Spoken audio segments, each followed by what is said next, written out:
did you not? That's right. Okay. So your current general fund is $8.8 million. With a full year of sales tax revenue, it would go to $12.6 million. That's a 40% increase in general fund money in 1 year. Does that 40% recommend acknowledge an accumulated unmet demands for city service, or is it ambitions to be a bigger and better city? Oh, that's a great question. I want to take a short stab at that. Go ahead. A short stab? One is part of that money, and I should have crunched the percentages before I came here, but is just to continue with the people that we have, just to continue with the officers, the firemen that we have. We espouse to be something bigger as a community. We want to be this community to be more safe. I have kids that go to public schools. I want them to be safe. I want to support public schools as a public organization that I work for. So we have bigger ambitions for Ontario than what we have right now. But a significant portion of that is just to maintain what we have. The rest is to espouse to bigger things. You know, to really expand on that a little bit. Thank you. Whatever. I mean, you know, maintaining what we have is not going to really take our community forward. Maintaining what we have is not going to create economic development for our community. To expand our community, bring jobs into Ontario, we truly need more than just maintaining what we have.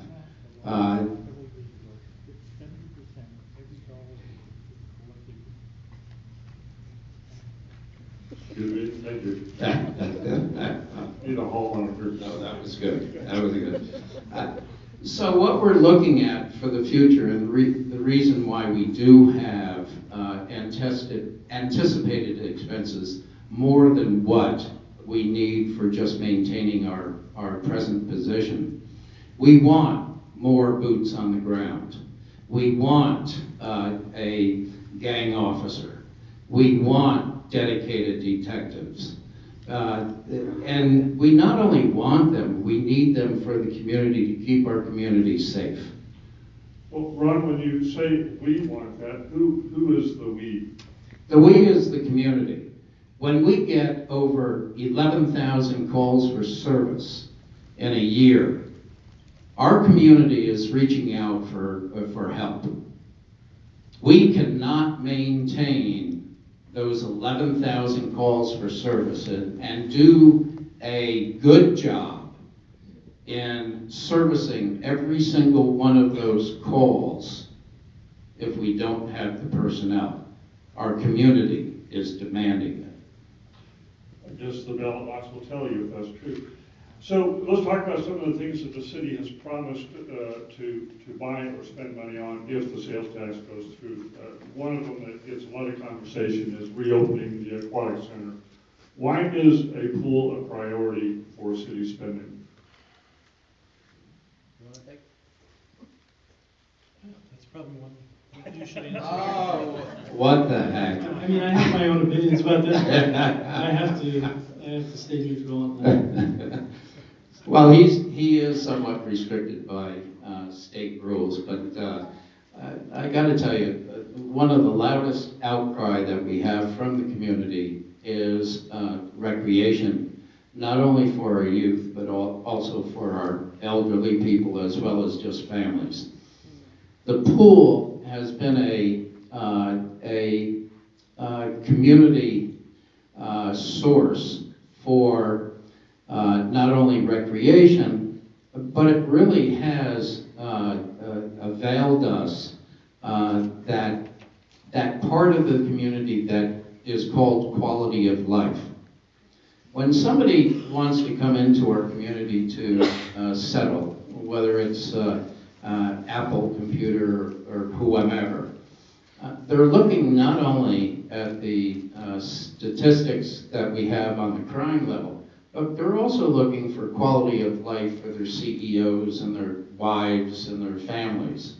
And when people come into Ontario and see a boarded up pool, that pool means something to the community because they are actually stretching out and supporting the splash pad.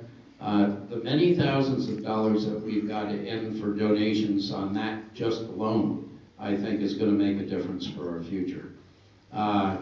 It's not us on the city council, Les, that is demanding this. It is truly the citizens out there that are telling us. It's those people. It is, well, you know, there's a mix in this room. I mean, there's the just say knowers, there's the people that really want to yell and scream, and then there's ones that actually work and come up with solutions to help us out with these challenges. Okay, let's move on. One of the other areas where you're going to spend, put the tax money, the other place, excuse me, thank you. The other place that the tax money would go would be to beef up the street fund. The Oregon legislature just approved a fairly substantial transportation tax that will send thousands of dollars to the city of Ontario. Is that just now extra money for the city of Ontario? Well, we're really appreciative of the work that now Senator Bentz did in getting that legislation passed. And up until 2 weeks ago, we actually didn't have any firm numbers on what we were going to get, what we were going to see. But we do. The League of Oregon Cities sent out a estimation guide for many of the things that the legislature did. And we will get approximately $178,000 as a total between this current fiscal year and the second, or in that 18 and 19 fiscal year. So our gap in the street fund is $600,000. We'll fill $178,000 of that will be filled by that legislation. Okay, so will that just be added to what you plan to spend out of the sales tax revenue for the street fund, or will you shift some of the street sales tax money to other priorities? Right now, we're subsidizing the street fund by the general fund by about $600,000. So that will free up general fund dollars to be spent on the council's priorities. And most of them, when they speak to me, they talk about public safety. This is their number one priority. Okay, let's talk about public safety, because that's also the area where we will see the most expansion. We'll retain the officer positions you have and add more police officers. What are police unable to do right now with the staff they have? I got to tell you, when the policeman goes out and let's say he gets a call and he has a challenge on that call and he has to follow through. If it's a crime, he becomes his own detective. If I may interrupt, Mary, I really want to focus on what's not getting done by police now. Being proactive in the community, actually getting the information to our police department of anticipated crimes. If you think about it, if we don't have am I off? I can't be off. What isn't being done is the services that are needed for every single case to follow through to its ultimate conclusion without being interrupted by another call. That's what's not being done. The service to our community is not being done. So is Ontario becoming less and less safe then? That's a tough question. If you take a look at this, that's a pretty basic question. If you're asking me directly, absolutely it is becoming less safe. Because in the last month or so of last year, we ended up having 3 shootings, 2 stabbings, And the possibility of having a gang officer on the street or more boots on the ground, maybe we could have gotten some of that information into us that these crimes were about to take place. We have a communication problem because we don't have enough people with enough ears listening to the community and finding out what's happening. So you've made several references, Ron, to calls for service. Not every call for service is literally a call from a citizen, is it? No. Okay. Well, go ahead. The city commissioned a fairly detailed evaluation of the police department about 4 years ago, correct? Right. About $50,000 study, as I recall the number. ICMA report. In that report, they specifically identified that out of the calls for service, 4 out of the 10 calls were not a citizen calling, they were something that an officer had done on his initiation. So 40% of the police activities actually being generated is not a citizen calling for help, right? Depending on what the challenge is for the officer in that report. I mean, it could be a citizen's out there on the street that he's responding to. Well, what I'm trying to be clear with folks is that call for service is a bit misleading because it's not literally a call to 911 saying send an officer. Right. Okay. All right. Right. So let's take a look, if I may, let's look at the numbers for 2017 and 2016 that just were issued. The police chief, Todd Goods, back there. Chief, thanks for being with us this evening. So the calls for service, as you know, hit about 11,000 for the year of 2017. The year before it was about 10,000. It increased about 800 calls for service. I did an analysis of the increase of 800. 657 of those were traffic stops, parking violations, traffic citations. So the increase in calls for service suggests there's been an increased emphasis on traffic enforcement. Is that so? And if so, why is it so?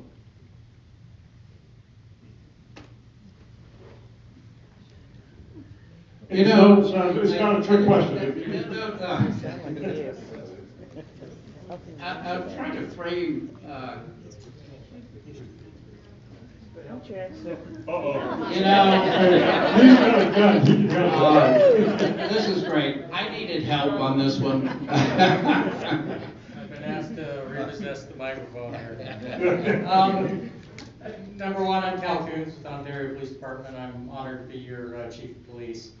I came here June of 2016, so here under 2 years. So some of the background we're talking about was a little before my time. But to answer your question, yes, we've had a lot of emphasis on proactive police work. When it comes to when you look at the calls for service, some of them are officer generated, and sometimes they're driving down the street and the citizen waves them down, and that'll generate a call. Some of them are traffic stops. What we want our officers to do to have the most non-obligated time is what is referred to. Basically, you want, especially in a city like this, we want a department where we have cops that have a lot of free time. Because if they have free time, they're doing proactive police work, they're reducing crimes. We don't want to be a responsive police department, and that's what we are. A lot of times we're responding from call to call. Since I have been here, we have done, we call them saturations, operations, whatever you want to call them, when we target areas, because no matter how many people we have, we want to reduce crime. We have great cops. We have fantastic cops in this community, and they all want to make it a better community. So we are focusing some of our energy. If we see a problem, if there's school zones where there's a lot of traffic, we have one officer that we've changed his shift a little bit so he can come in each day and spend an hour or two on school zones, because we want to have our kids to be safe. So we're going to do whatever we can. And quite frankly, if we can get our calls for service to go up higher, and a lot of them are proactive, then that means that our crime rate's going to go down. You'll see, in my opinion, you'll see the violent crimes, the gang crimes, all those, if we have more unobligated time and those officers are actually generating their own calls, we reduce crime. As a police chief, that's what I want to do. I want this community to be as safe as we possibly can. Cap, can you expand on the importance of why, I mean, you're not just trying to get tickets. What's the importance of discretionary time and coming behind somebody, pulling up and investigating? Yeah, it's, I call them whirly gigs, those red and blue lights. Having those on is a good thing for reducing crime. You have somebody that's in a neighborhood walking around thinking of stealing a lawnmower, breaking into a garage. They see a police car doing traffic, red and blues. They see a police car driving around, not having a call to do, a non-obligated time where they can drive in the community. That's reducing crime. So quite frankly, I have done a big push, and just so everybody knows, I've never asked any cops how many tickets they give out. I don't care. I just want them to be out there and be as proactive as they possibly can. So if that means a traffic stop, if it's a warning, I could care less. I just want those red and blues to go on as much as they can in our neighborhoods, because that's what's going to reduce crime, presence of a police officer. But when they're going from call to call and they're doing these cases and their follow-up and they're in the police station making phone calls and doing reports, that means those red and blues aren't in the community. Well, Chief, if we may follow up, since we have you up here. So with the emphasis on traffic, that means that someone's making a traffic stop instead of continuing an investigation into a burglary. Not necessarily. When I say we have saturations, one thing we've been able to do is we're able to get a traffic safety grant that we've had in the past that we can actually use for overtime. We were fortunate to get more funds into that traffic safety grant this past year, which allows us to actually pay overtime. So a lot of those traffic stops, the increase you speak of, were probably generated during those extra funds, the extra time of officers working. Okay. If I may, Chief, since you stepped into the lion's cage with us. I was almost done. Is that okay, folks? So the other question I have as I looked at your year-end report is, once again, total arrest decline, and that's been the trend for a number of years. You've had essentially the same number of officers. We're hearing how much crime is going on. I think it would confuse people. Well, if we have police and there's crime going on, shouldn't we be seeing more arrests and not less? That's a great question. I'll speak on the last 22 months since I've been a member of this community. There's a big cycle with police departments as far as retirements. You get officers that a lot of times you end up hiring a big bulk of officers and then they stay together. One thing that's great about Ontario Police Department is the cops stay here. They stay in this community. We have a lot of officers that actually retire here, which is awesome, especially for a smaller community. Well, this cycle hit as soon as I got the job, lucky me, where we had numerous retirements. So we literally had five people leave. There were retirements, and then one or two had an opportunity elsewhere. So we had 5 positions. So since I've been here in the last 22 months, we've refilled those positions of those 5 officers, and that entails training. They had to go through field training. The new officer will be with a senior officer. So basically now that position, although it's filled, they're still in training. So that one car has 2 cops, so they're going to less calls, they're training, it takes longer. So when you look at at least the 2 years when I'm here, the decrease in arrest, it's not a huge decrease, but I really count the training those 5 officers would easily account for those less arrests. Well, to put it a different way, Chief, I assume you would say that there aren't fewer people committing crimes, you just don't have enough people to arrest those who are committing. Yeah, that's fair. The more officers we have, the more unobligated time where they're not tied up with their cases, the more times they're patrolling our neighborhoods, the more time they're noticing a suspicious person walking in the neighborhood, the more time they're making contacts is going to equate to more arrests. All right. We'll let you sit down and let them. I'm off the hot seat. Thank you. The good thing about me is I am brief. So, Yeah. There was, and I just look at the monthly statistics, and you can't make decisions based on 1 month. But when I look at, there was 73 arrests in January, I believe. And that just blows my mind that we have 73 people that need to be arrested in our community in 1 month. That's more than 2 a day for a community this size. I don't know, maybe it doesn't blow your mind, it blows my mind.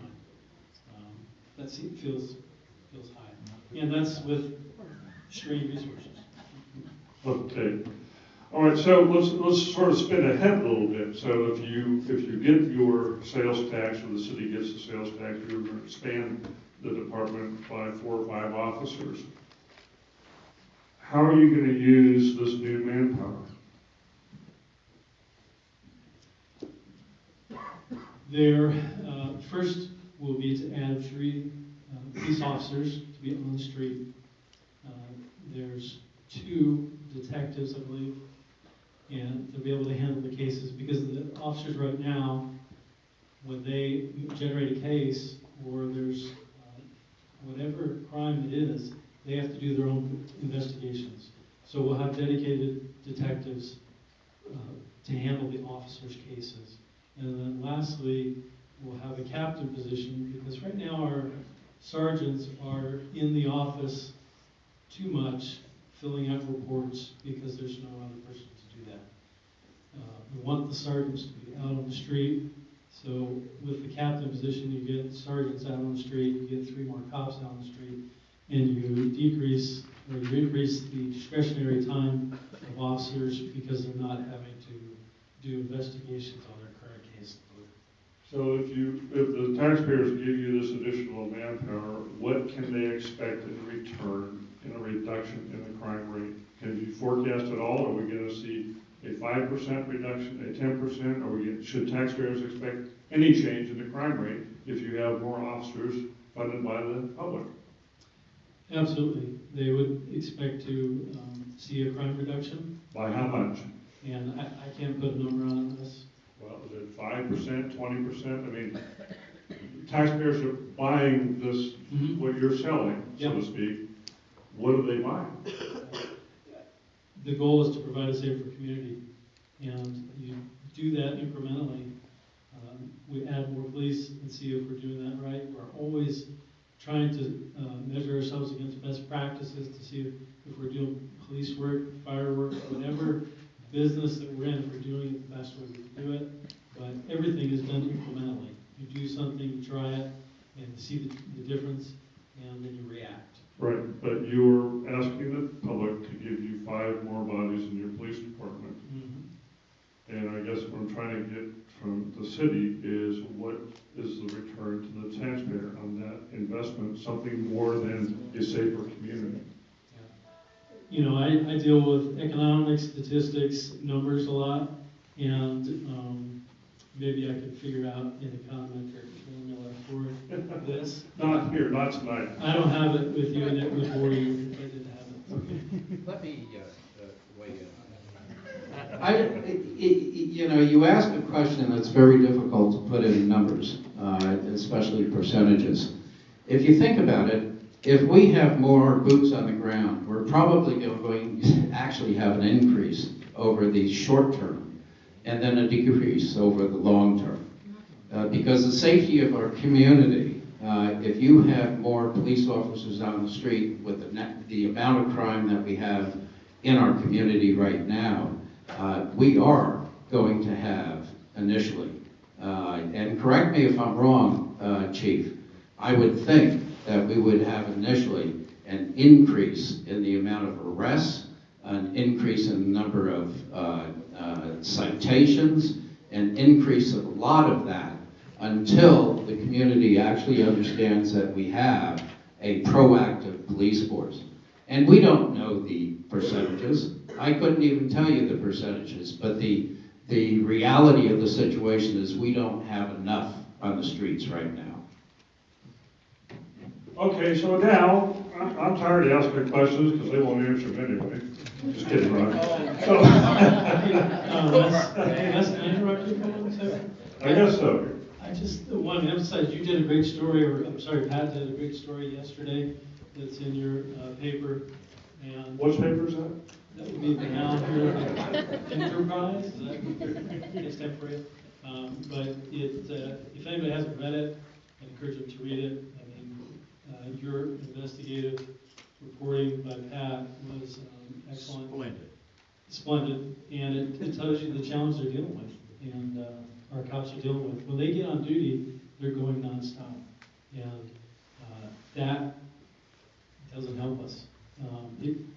We're going to be there after something happens. That's the reality of it. Okay, now it's time, your turn.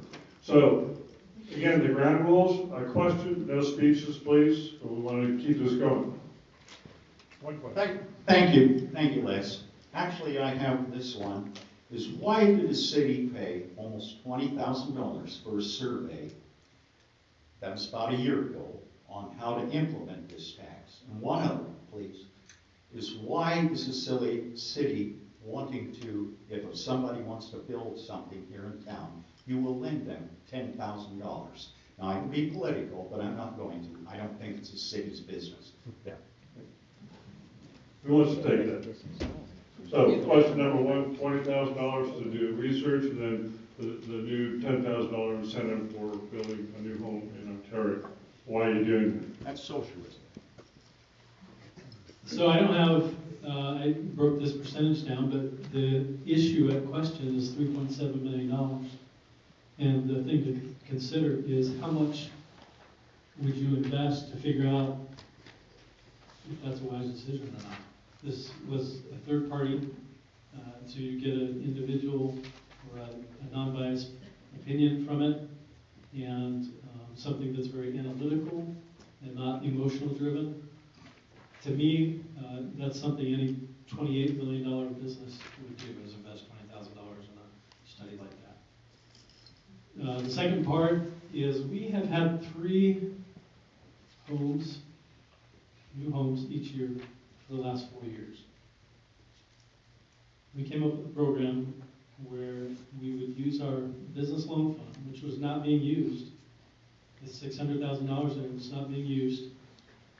And basically, instead of doing a business loan, we're going to do a loan from the city. We're going to incentivize somebody to come build a house here, we'll pay them out of the business loan fund.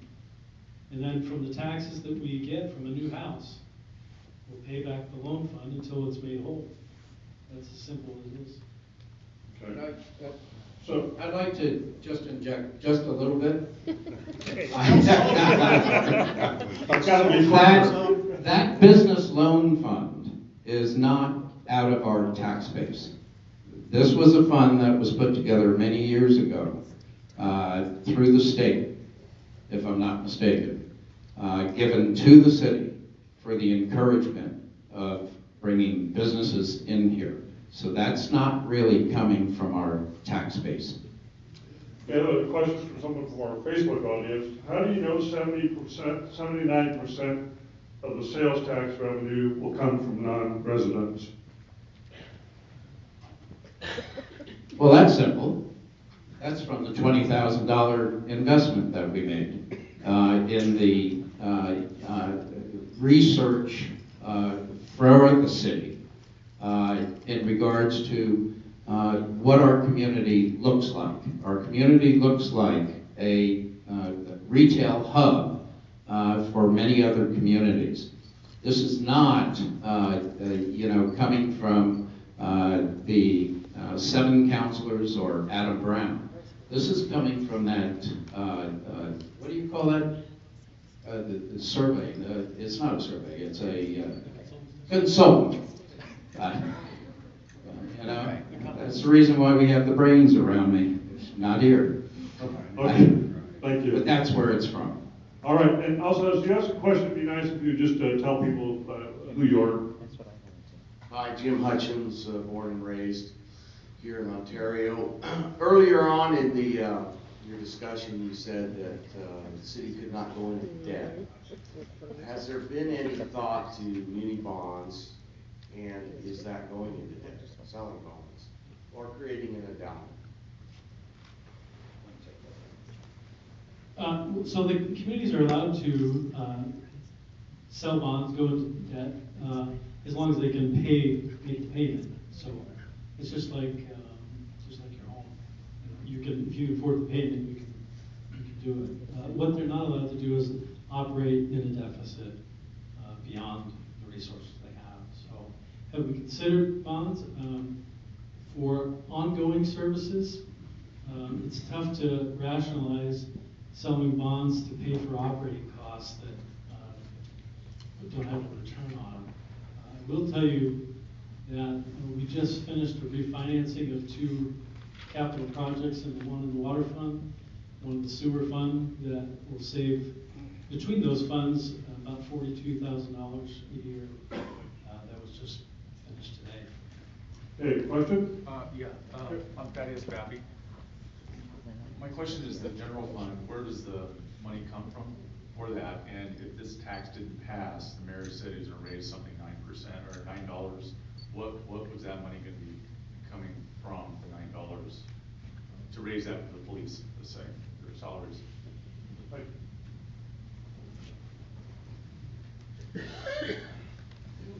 Well, the $9 fee is really, it's in discussion. It's not something that is cut in stone. The $9 fee would help at least keep our officers, in this particular case, at the level that they are right now. And it would be placed as a public service fee on the water bills of our community. And that's also one of the reasons why the 1 penny tax is so important, because then we wouldn't have to just tax our community members that are here in the community for the services that we have. We actually would receive over 70% of that monies coming in to pay for the services that they are using. And Adam, you want to explain very briefly where the general fund money comes from? General fund money comes from property taxes, and comes from state revenue sharing is a large portion of that, and the rest is pretty much fees. Okay, sir, you have a question? Name is Jeffrey Pitts. Question about the PERS system. I understand how the PERS system really has been a major driving force under our budget problems. And I guess it's the PERS Tier 1, what was such a liberal allocation was made. Have any actuaries made an estimate of when the Tier 1 problem is going to burn itself out and finally give some relief from this? Because every year the PERS system just keeps taking a bigger and bigger bite out of our budget. And I've been told that the state has fixed it, or now we have PERS Tier 2 and Tier 3. But in our lifetime, will this PERS 1 thing finally go away, or is there any end in sight to it? Well, interestingly enough, I faced the same dilemma in the last community I was in, where they had a very generous retirement package, and I bargained 11 contracts out of that package and into a deferred ITC, a defined contribution plan, out of a pension plan. We tried to estimate what it looked like for us. There was about 15 years. This study has not been done on a statewide level to see when you get over that hump and start coming down and realizing the savings. The benefit that you speak of, though, the solution is a step forward. It's not a complete fix, but it is definitely a step forward, and that is this past year, the legislature, and I believe it was at the governor's request, set aside money for a 25% match on a side account. So, for example, the city has $10 million unfunded liability for pensions or PERS. And we, through savings, through not filling positions and stuff, last year, we were able to end $400,000 to the good.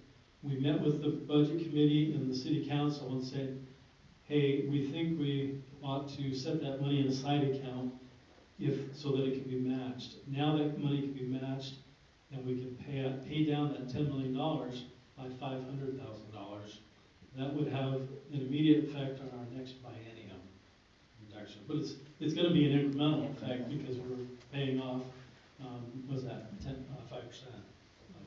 And Adam, I think that's an important point, the city owes $10 million to PERS. And paying that $10 million does not pave a block of street, does not pay for a single officer, does money in the past. The city's legally obligated and has no way to get out, is that correct? You're correct. Oh, Yes. yeah. Who's got another question? Raise your hand so I can find it. Early in the meeting, you had said that for years you have known that people did not want the 1% tax. So you spent $20,000 to have somebody come in and research that. Why then does the burden fall on the citizens of the area instead of a research group focused on bringing industry in, which brings good paying jobs in, which brings homes in, which brings people in, which supports our small businesses here in the area, and the area begins to thrive. So why are we stuck on a 1% tax that burdens the citizens of this area? Thank you, ma'am. Jim? Thank you. You know, that is really a very important question and comment. The citizens actually had a group put together called the Revenue Committee a number of years ago. And they, as citizens of our community, actually came to the same conclusion that we have just recently with the 1%. The 1% that was, or the sales tax that was voted down by the people back in, I guess it was 2004, is not the same community that it is today. And that's one of the reasons why we're having this challenge, because from that 2004 vote, to keep our citizens or keep our city functioning, each year we had to take just a little bit more of the quality of life that we have in our community and cut it out.